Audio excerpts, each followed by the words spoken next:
और उसके बाद स्टैम्प ड्यूटी का इसी तरह से वाउचर बनता है, वो बैंक ऑफ पंजाब में हम जमा करवाते हैं, स्टैम्प ड्यूटी पेपर्स आ जाते हैं। फिर ये ओरिजिनल सब डॉक्यूमेंट्स जो है वो DHA में सबमिट होते हैं। जब DHA में वो सबमिट हो जाते हैं तकरीबन 25 वर्किंग डेज़ के बाद आपके नाम का एलोकेशन लेटर तैयार हो जाता है।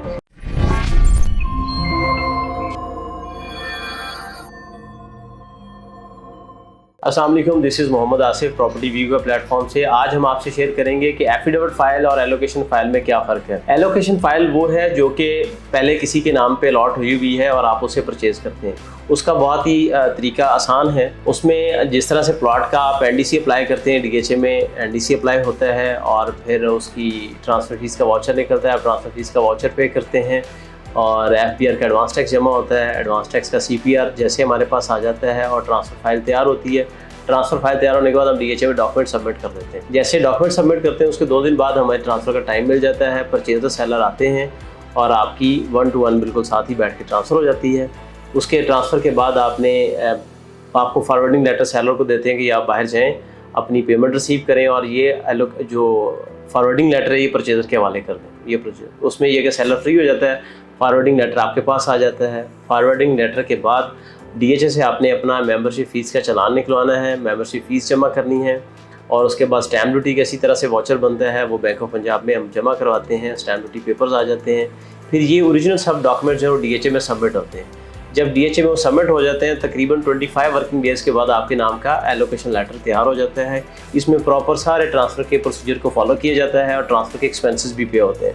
इसके बदले में जब हम एफिडेविट फाइल की बात करते हैं तो वो डायरेक्ट DHA से आपके नाम पे अलॉटमेंट होती है, उसमें कोई किसी किस्म का एक्सपेंस नहीं है।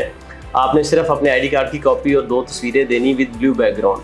हम जो इन्वेस्टर है वो DHA में आपके नाम का एफिडेविट फिल करके DHA में जमा करवाते हैं, तो उसका वो थोड़ी सी फ़ीस होती है। ट्रांसफ़र फीस का चालान जो है जनरेट होता है आपके नाम का। अगर आप 5 कनाल की फ़ाइल ख़रीद रहे हैं तो 17,500 रुपये का चालान होगा। अगर आप 1 कनाल की फ़ाइल ख़रीदते हैं तो 37,500 रुपये का चालान होगा। सिर्फ यही एक्सपेंस है, वो पे कर देते हैं। तकरीबन विदिन वीक जो है ना आपके नाम का इंटीमेशन लेटर तैयार हो जाता है और वो इन्वेस्टर ही रिसीव करता है। जैसे इन्वेस्टर को रिसीव होता है वो आपके साथ कॉपी शेयर करते हैं, आप फिर अपना पे ऑर्डर बना के DHA में आ जाते हैं। DHA से आके आप ओरिजिनल लेटर वो DHA के ऑफिसर्स के सामने उसको वेरीफाई करवाया जाता है कि जी ओरिजिनल इंटीमेशन लेटर आप ही ने जारी किया, तो वो वेरीफाई करता है अपने रिकॉर्ड में देख के, तो फिर आप बाहर आके उसको पेमेंट कर देते हैं।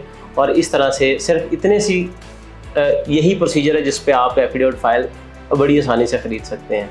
इसमें किसी किस्म का आपको FBR का टैक्स और स्टैम्प ड्यूटी वगैरह नहीं पे करनी होती। मज़ीद इन्फॉर्मेशन के लिए आप हमारे स्क्रीन पर दिए गए नंबर पर रब्ता कर सकते हैं और हमारे चैनल को लाइक भी करें, सब्सक्राइब भी करें और शेयर करें ताकि लेटेस्ट इन्फॉर्मेशन जो है ना बर वक्त आप तक पहुंच सके। और अगर आपके दिल में भी कोई सवाल है प्रॉपर्टी से रिलेटेड तो आप हमसे किसी भी सोर्स से हमसे रब्ता कर सकते हैं और हम इसी तरह वीडियो के ज़रिए आपके साथ शेयर करते रहेंगे। शुक्रिया।